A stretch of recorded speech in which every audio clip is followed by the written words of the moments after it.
भाई पल के झपकाता हूँ तो एक कमबैक हो जाता है। लेकिन आज के इस एपिसोड में हम लोग इस अपॉर्चुनिटी को यूज़ करेंगे, यहाँ पर एक नहीं बल्कि दो मैचेस का रिव्यू करेंगे। तबीयत तुम्हारी भाई की थोड़ा डामाडोल ही चल रही है, लेकिन यहाँ पर आज के इस एपिसोड में हम लोग एफसी बार्सिलोना ने एक और कमबैक कर दिया, जिसको कमबैक तो आप सिर्फ हाफ टाइम तक कहोगे, क्योंकि उसके बाद तो फिर यहाँ पर उन्होंने तोड़ा ही है। ठीक है, लेकिन हम लोग बात करेंगे यहाँ पर रियल मद्रिद की भी, क्योंकि भाई ये मेरा जो क्लब है ये बहुत बढ़िया लग रहा है। ये बहुत बढ़िया खेल रहे हैं ये सही में। ये मड्रिड ही है ना, ऐसा तो नहीं कि इनके वर्ल्ड 11 के फेज में मड्रिड खेल रही हो यहाँ पर। लेकिन सबसे पहले हम आज के मैच की बात करते हैं। It's not a typical your FC Barcelona game जो आप एक्सपेक्ट करोगे, या फिर आप अपने टीवी का ऑन करोगे और सोचोगे कि भाई ये मेरी टीम आज खेलेगी और लाइक तावा टोल टिकी टाका हो जाएगा। वैसा आपको गेम देखने को नहीं मिलता, at least for half the game. असल में होता ये है कि भाई ओविएडो ना थोड़ा सरप्राइज कर देती है बार्सिलोना को, और उसके ऊपर ये होता है कि जब आप ऑलरेडी अपने पहले हाफ में द मेजर चीज़ ये हो जाती है कि योहान गार्सिया यहाँ पर गोल गिफ्ट कर देते हैं। अब ठीक है, लाइक इस पर हम ज़्यादा वो नहीं करेंगे। Eight other brain dead moment है, ब्रेन फार्ट हो गया यहाँ पर योहान गार्सिया का, और उस पर यहाँ पर ओविएडो लाइक कैपिटलाइज करती है और यहाँ पर गोल स्कोर करती है। प्रॉब्लम ये थी कि यहाँ पर आप जितना डोमिनेंस, जितना कंट्रोल एक्सपेक्ट करते हो बार्सिलोना से, उतना आ नहीं रहा था। ठीक है, यहां पर आप कह सकते हो कि अगर हम डैनी ओल्मो की परफॉर्मेंस की बात करें, overall in all on side आपको इस टीम में पेड्री वर्क करता हुआ दिखता है, आपको एरिक गार्सिया वर्क करता हुआ दिखता है। लेकिन उसके अपार्ट ये टीम जहां पर थोड़ा सा भी लो ब्लॉक को तोड़ने के लिए आपको 10 पास, 20 पास, 30 पास, जितने भी पास बनाने होते हैं वो जेलअप हो नहीं रहे थे, जिसको हंसी फ्लिक ने यहाँ पर सॉल्व किया फ्रैंकी डियोंग को लाके। और मैं तुम्हें बता रहा हूँ भाई, मेरी बात सुन लो तुम। ठीक है, मेरी बात सुन लो तुम। देखो पेड्री पे ठीक है, पेड्री ये पेड्री वो, लमीन यमाल ये लमीन यमाल वो, रफीनिया ये रफीनिया वो, लेकिन फ्रैंकी डियोंग जिस लेवल पे खेल रहा है वो लेवल सस्टेन कर पाना, मैं बता रहा हूँ 98% फुटबॉलर्स आज के टाइम पे नहीं कर सकते। मैं ये तो बोल ही नहीं रहा तुमको। ठीक है, ये एक किसी भी प्लेयर की हाईएस्ट सीलिंग बहुत डिफरेंट होती है एज कंपेयर टू उस प्लेयर का सस्टेन्ड लेवल। एक प्लेयर जिसने एक मैच में, फॉर एग्जांपल आप कह सकते हो कि यहाँ पर लुकमन ने हैट्रिक मार दी, आप कह सकते हो कि जोजेलू ने यहाँ पर चैंपियंस लीग सेमीफाइनल में बायर्न के अगेंस्ट पेल दिया था। ये इनकी हाईएस्ट सीलिंग वाली परफॉर्मेंस है कि फोड़ दिया उन्होंने। सस्टेन्ड ये है कि वीक इन वीक आउट आप इन प्लेयर से क्या एक्सपेक्ट करते हो, और वहां पर मैं कह रहा हूं कि ये फ्रैंकी डियोंग की सस्टेन्ड परफॉर्मेंस एक्चुअली में 98% लोग उसको कभी छू भी नहीं पाएंगे सस्टेन परफॉर्मेंस को अपनी सीलिंग में। ये इतना बढ़िया प्लेयर है। जैसे ही फ्रैंकी डियोंग को इंट्रोड्यूस किया जाता है बार्सिलोना में, यू सी दैट थिंग कि यहाँ पर डॉट्स कनेक्ट हो रहे हैं, और फ्रैंकी डियोंग के साथ आपको एक सपोर्टिंग रोल चाहिए। और यहाँ पर बार्सिलोना गरीबी में क्या है, इनके पास पदरी है, इनके पास पदरी है, पदरी। तो फ्रैंकी डियोंग को सपोर्ट देने के लिए इनके पास एक मामूली सा छिछोरा आदमी है, दैट इज पेड्री। कोई बहुत बड़ी बात थोड़ी है। लेकिन यहाँ पर आई थिंक दाद देनी पड़ेगी कि किस तरीके से हंसी फ्लिक ने यहाँ पर हाफ टाइम चेंजेस करे, हाफ टाइम एडजस्टमेंट करे, और जो मैच मेरे को लग रहा था कि क्लीन स्वीप होने वाला है 5-0 6-0, वो एक्चुअली में बनता है जब यहाँ पर बार्सिलोना सेकंड हाफ में क्लिक करने लग जाती है। आई थिंक यहाँ पर मेजॉरिटी ऑफ द चीज़ ये है कि ओवरऑल ओविएडो के लाइक, क्योंकि नया क्लब है, नई फिलोसफी है, और अपने ही होम पे वो खेल रहे थे, तो थोड़ा सा एक एनर्जेटिक भी होता है, थोड़ा सा एक सरप्राइज पैकेज होता ही है। एक अंडरग्राउंड नहीं होता, अंडररेटेड टीम के पास। ठीक है, मेरे को लगता है यहाँ पर कि बार्सिलोना ने जो तीनों गोल मारे वो भी यहाँ पर एक कह सकते हो टिपिकल बार्सिलोना गोल्स आप होते नहीं है। ठीक है, बट अगेन हमने out and out week in week out देखा है कि हंसी फ्लिक इस चीज़ को पूरी तरीके से मेक श्योर कर रहा है कि उसके पास जो मल्टीपल एवेन्यूज हैं गोल स्कोर करने के, वो कभी कम ना पड़े। चाहे यहाँ पर हमेशा it's not perfect goal scoring opportunity अगर नहीं बन रही है, अगर वो सिचुएशन नहीं बन रहा है, then we can go to the set piece, then we can go direct, and then we can actually like bombard the penalty box. और आप देखो यार यहाँ पर फ्रैंकी डियोंग ने लेवेंडोव्स्की के लिए जो सेटअप किया, आप देखो यहाँ पर जो हॉच पॉच में एरिक गार्सिया, एरिक गार्सिया को फ्लावर्स देने पड़ेंगे भाई। ये ऐसा नहीं है कि अभी 2-3 महीने से, Eric Garcia under Hansi Flick has been absolutely beast. उसको वर्सेटैलिटी की हम बात करें, मैं कह रहा हूं कि एरिक गार्सिया एक्चुअली में बार्सिलोना का कामाविंगा है। वर्सेटैलिटी की बात करें, बस कंसिस्टेंसी एरिक गार्सिया की बहुत ज़्यादा है कामाविंगा से। लेकिन यहाँ पर आप लेवेंडोव्स्की की भी तारीफ करोगे, क्योंकि मेरे को समझ में नहीं आ रहा कि एक ऐसा प्लेयर जो कि 37-38 साल का होने वाला है, ही clicks every time with this team. और ऐसा भी नहीं है कि यहाँ पर ये इसका 10वां गेम चल रहा है या 9वां 8वां गेम चल रहा है, ज़्यादा स्टार्ट्स भी नहीं मिले यहाँ पर लेवेंडोव्स्की को, ज़्यादा परफॉर्मेंस भी नहीं इंजरी के चलते, लेकिन फिर भी लेवेंडोव्स्की के साथ जो टीम परफॉर्म करती है दैट इज माइल्स अबव की किसी और के साथ। और इसमें मैं टोटली क्रेडिट दे रहा हूँ यहाँ पर फरहान टोरेस को। ऐसा कुछ नहीं है कि उससे मैं वापस ले रहा हूँ या फिर फरहान टोरेस, उसके अपने प्रोज हैं, अपने कॉन्स हैं, उसका अपना स्किल सेट है। सेम विद मार्कस रैशफोर्ड जिसने आज असिस्ट भी कर दिया। आप यहाँ पर कंसिस्टेंट परफॉर्मेंस में रोनाल्ड अराउjo, ये सारी चीज़ों को तुम समझ रहे हो मैं क्यों यहाँ पर बार बार रोनाल्ड अराउjo पे आ रहा हूँ, मैं एरिक गार्सिया पे आ रहा हूँ, मैं यहाँ पर फ्रैंकी डियोंग पे आ रहा हूँ, मैं लेवेंडोव्स्की को उसके फ्लावर्स दे रहा हूँ, बिकॉज मैं तुम्हारा ध्यान खींचना चाहता हूँ कि ये जो परफॉर्मेंसेज आ रही है, ठीक है, ये जो आ रही है अभी, जो पेला था जिसको पिछले हफ्ते जो पेला था, उसके बीच में यहाँ पर अगर आप न्यूकासल यूनाइटेड की बात करोगे, it's a tough game champion league में, वहाँ पर जीत के आ गए। It is coming without Lamine Yamal.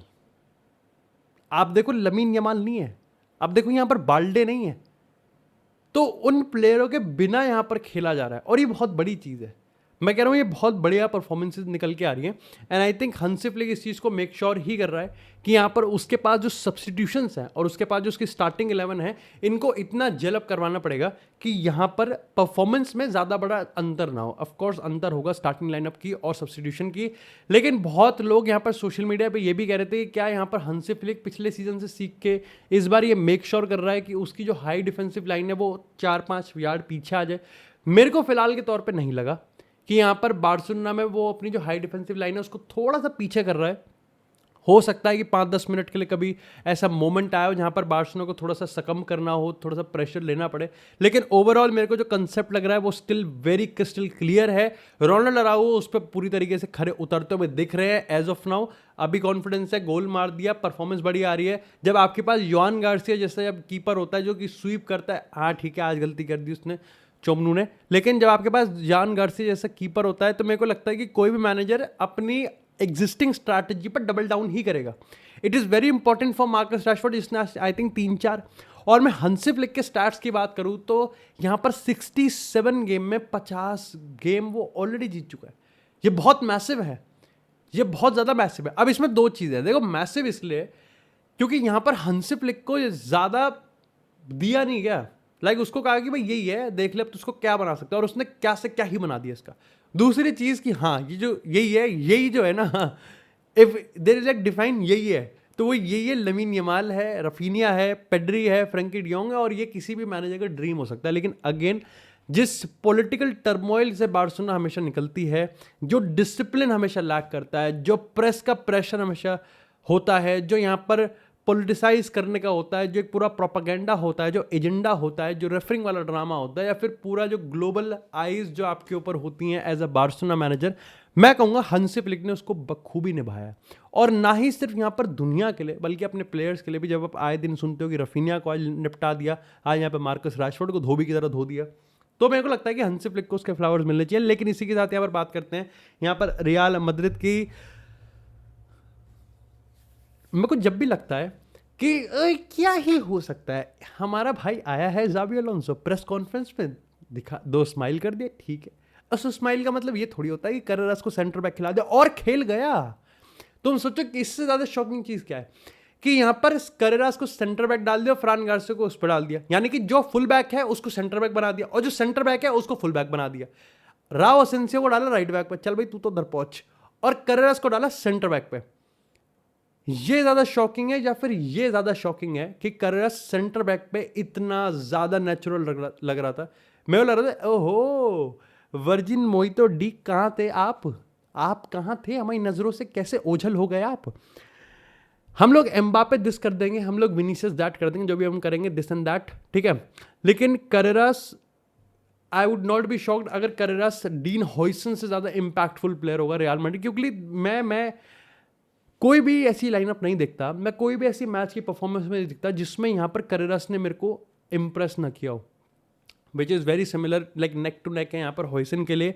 लेकिन ये टीम, ये performance, I would not be shocked and I would not sound over confident और कॉकी अगर मैं कह दूं कि रियल मैड्रिड ला लीगा में अनबीटन रन निकाल सकती है।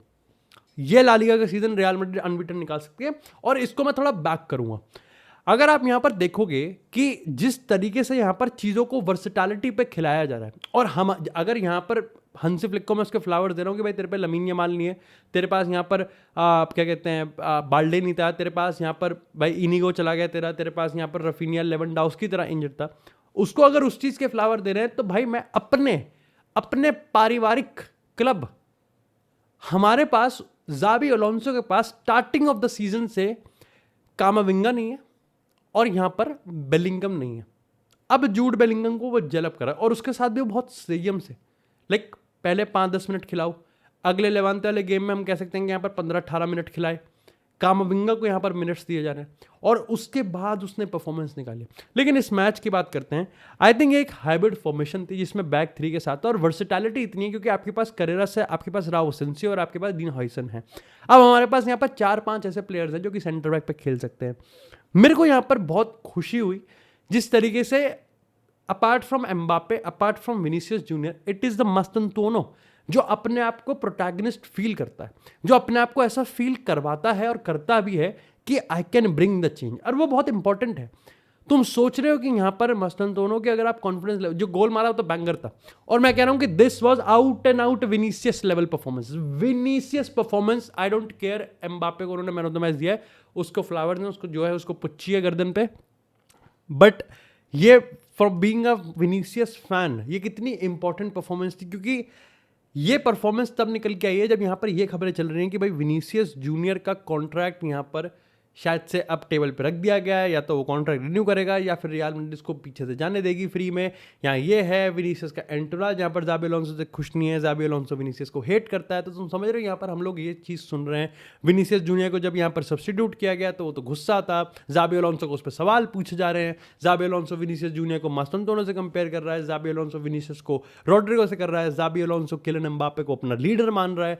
तो हो ये रहा था कि सोशल मीडिया पे चल ये ड्रामा रहा था कि जाबी अलोंसो विनीसियस के बीच में कोई खटास नहीं है, कोई खट्टा खाने का दोनों में से किसी का मन नहीं है। पर प्रॉब्लम ये है कि लोग उस चीज़ को इंटरवाइन करके स्टोरी बनाने की कोशिश कर रहे हैं कि क्योंकि जाबी अलोंसो किलियन एम्बापे को अपना लीडर मानता है, उसको अपना मेन मैन मानता है, the Vinicius time is over. And I think दोनों बहुत डिफरेंट स्टोरी हैं। किसी भी मैनेजर का कोई भी एक फेवरेट प्लेयर होगा ही होगा। कार्लो एंसेलोटी के लिए इट वॉज विनीसियस जूनियर, और सिर्फ तभी नहीं बट टोनी क्रूज के सामने भी, कार्वाहाल के सामने भी, जूड बेलिंगम के सामने भी, रोड्रिगो के सामने भी, इट वाज वेरी क्लियर कि उसका स्टार प्लेयर विनीसियस जूनियर है। जाबी अलोंसो के लिए that is Kylian Mbappe, and which is a very very big bet, क्योंकि किलियन एम्बापे को स्टार बनाने के लिए किलियन एम्बापे को एक फैमिली मैन, और जो कि आपको लगता भी है, he is a leader now on end of the pitch. आप देखो किलियन एम्बापे की बॉडी लैंग्वेज को, और एक बार मेरे कहने से एक बार किलियन एम्बापे और विनीसियस के कंपाइलेशंस देखना, you would feel like they are genuinely happy among themselves, खुश हैं वो एक दूसरे के लिए, how they celebrate each other's goal। अब कहीं ना कहीं मेरे को लगता है कि यहाँ पर 1-2 सीक्वेंस ऐसे आते हैं जब किलियन एम्बापे पास दे सकता था विनीसियस जूनियर को, विनीसियस जूनियर पास दे सकता था किलियन एम्बापे को, उसका स्क्रीनशॉट डाल देंगे और कह देंगे कि देखो ये तो सेल्फिश है। It is very easy to analyse a picture कि भाई यहाँ तो डिसीजन मेकिंग ये हो सकता था, वो हो सकता था, लेकिन उसने टैक्टिकली नहीं, सेल्फिशनेस से उसने पास नहीं दिया। तो ये मेरे को थोड़ा क्लीशे लगता है, बट ओवरऑल मेरे को लगता है ये गेम वॉज अ बैंगर। मास्टेरानो ने अपने परफॉर्मेंस दी भाई, इंप्रेस किया। मेरे को सबसे ज़्यादा खुशी इस चीज़ की है, ठीक है हमने गोल कंसीड किया, लेकिन वो गोल ऐसा था जहाँ पर मैं कोर्तुआ से ऐसा तो कुछ नहीं कर सकते क्योंकि वहाँ पर डिफ्लेक्शन से हुआ, लेकिन कोर्तुआ वहाँ पर बॉडी नहीं खा सकता, दैट वॉज ह्यूमिलिएटिंग बॉडी जो उसने खाई वहाँ पर। बट ओवरऑल आप देखो यहाँ पर कि हमारे मैड्रिड डर्बी के लिए उसने कितने सारे प्लेयर्स को रेस्ट दिया और यहाँ पर कितना ज़्यादा है। एम्बापे ने जो पेनल्टी जीती है, लोग कहेंगे कि पेनल्टी मारे जा रहा है, अबे जीत कौन रहा है, पेनल्टी जीत भी तो वही रहा है, और बहुत प्रेडिक्टेबल है पता है प्रेडिक्टेबल है एम्बापे का वो स्किल सेट, बहुत प्रेडिक्टेबल है, लेकिन the amount of speed and unpredictability की वो उसको कितनी तेजी से कर सकता है, ये पता है कि कर देगा। इट इज लाइक आर्यन रॉबन की बात करें, मारेस की बात करें, पता है कि लेफ्ट पे आएगा, अपने पता है कि लेफ्ट पैर से अंदर की तरफ कटेगा, कितनी तेज कटेगा, कब कटेगा, दैट इज अनप्रिडिक्टेबिलिटी, और वहां पर खेल जाता है एम्बापे। विनीसियस जूनियर की परफॉर्मेंस, दैट रिलेंटलेस एटीट्यूड, वो आ रहा है भाई वापस। और विनीसियस जूनियर और जाबी अलोंसो में तुमको एक चीज बता दूं, जाबी अलोंसो को ये चीज पता है कि उसको अगर रियल मैड्रिड में सक्सेसफुल सीजन लेके आना है, एम्बापे अकेला ला देगा 50 गोल, लेकिन एम्बापे ट्रॉफीज नहीं ला सकता। उसको 3 प्लेयर 4 प्लेयर जो मैं समझ पा रहा हूँ उसको बहुत उसको लीडर बनाने ही पड़ेंगे और ये तुम्हारे लिए शिफ्ट हो सकता है। For me it is Mbappe, it is Vinicius junior, it is Valverde and it has to be Dean Huijsen. अब तुम कहोगे कि यहाँ पर जूड बेलिंगम, देखो अगेन प्रॉब्लम इज कि यहाँ पर अब जब कह रहा हूं मैं, तुम्हारे भी अपने अलग से हो सकते हैं, बट यहाँ पर जितना उसको एम्बापे की जरूरत है उतना ही यहाँ पर उसको विनीसियस जूनियर की भी जरूरत है। And I think real Madrid फिलहाल के लिए बिल्कुल राइट ट्रैक पे चल रही है। अगर यहाँ पर एक आधा मैच ऐसे मिस हैपनिंग होता है कि यहाँ पर अप डाउन हो गया, हमने पॉइंट्स ड्रॉप कर दिए, I would still not be that mad, क्योंकि मैं जो अपने आंखों के सामने देख रहा हूँ पिच पे, that is Chummeshwar Malaika Sherawat level performance.